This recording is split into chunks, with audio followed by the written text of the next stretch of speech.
I watched Novocaine early a few weeks ago and decided to make a video about it now, because why not? And it stars Jack Quaid, who plays a character named Nathan Kane who has a condition where he can't feel pain. And he meets a girl played by Amber Midthunder who works at the same bank that he works at. There's a robbery that happens at the bank and she ends up being taken hostage, so he goes and tries to save her. The movie is at its best when it's finding creative ways for the main character to use his condition. Like in the beginning, it shows him putting food into a blender because he can't eat solid foods, or he'll bite his tongue off. And he has a bar on his water tap to make sure that the water isn't too hot when he's taking a shower. In the action sequences, he takes advantage of this many times, like covering his knuckles in broken glass, or putting his hand in a deep fryer to grab a gun. There's a scene where he's going through a house that's booby-trapped, and it's a lot of fun, and it led to some pretty good audience reactions when watching in the theater. Oh, no, stop it. Wow,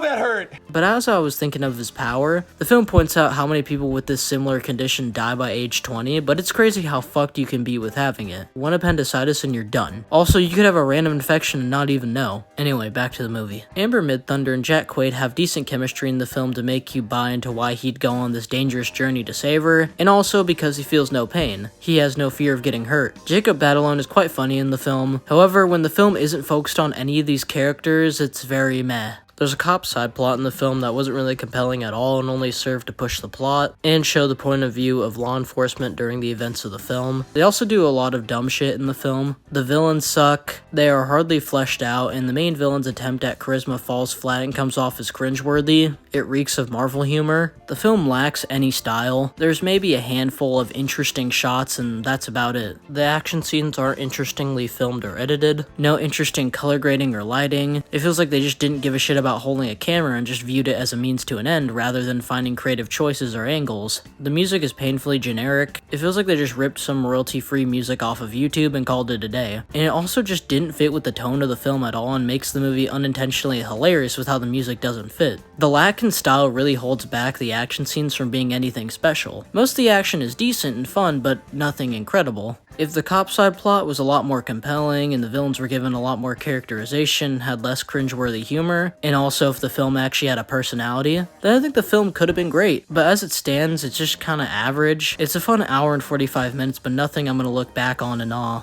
I finally got around to watching Flow. I was originally going to watch it a long time ago. Looks like there's been a change of plans. And it ended up winning Best Animated Feature, which it most certainly deserved out of all the other nominees. The film is about a cat that goes on an adventure after its home is destroyed by a flood and meets various animals like a dog, a capybara, or a secretary bird. This film had some of those beautiful animation of the year as well as having an incredible style. The cinematography felt very unique and had this handheld cam style to it. It also felt like a video game, which is due to the film being made in Blender. I also liked how there wasn't a ton of cuts in a lot of the scenes in the film. It gave us, the audience, a lot of time to take in the visuals and the world of this film. The animals were given tons of details in their behavior or their body language that made the animals even more likable and cute, and it was used to communicate what an animal was thinking or feeling. Especially when different animals are communicating with each other, you can tell whether they're happy, angry, or sad. The score was incredible and added to the overall atmosphere of the film, which is also built off the great sound design.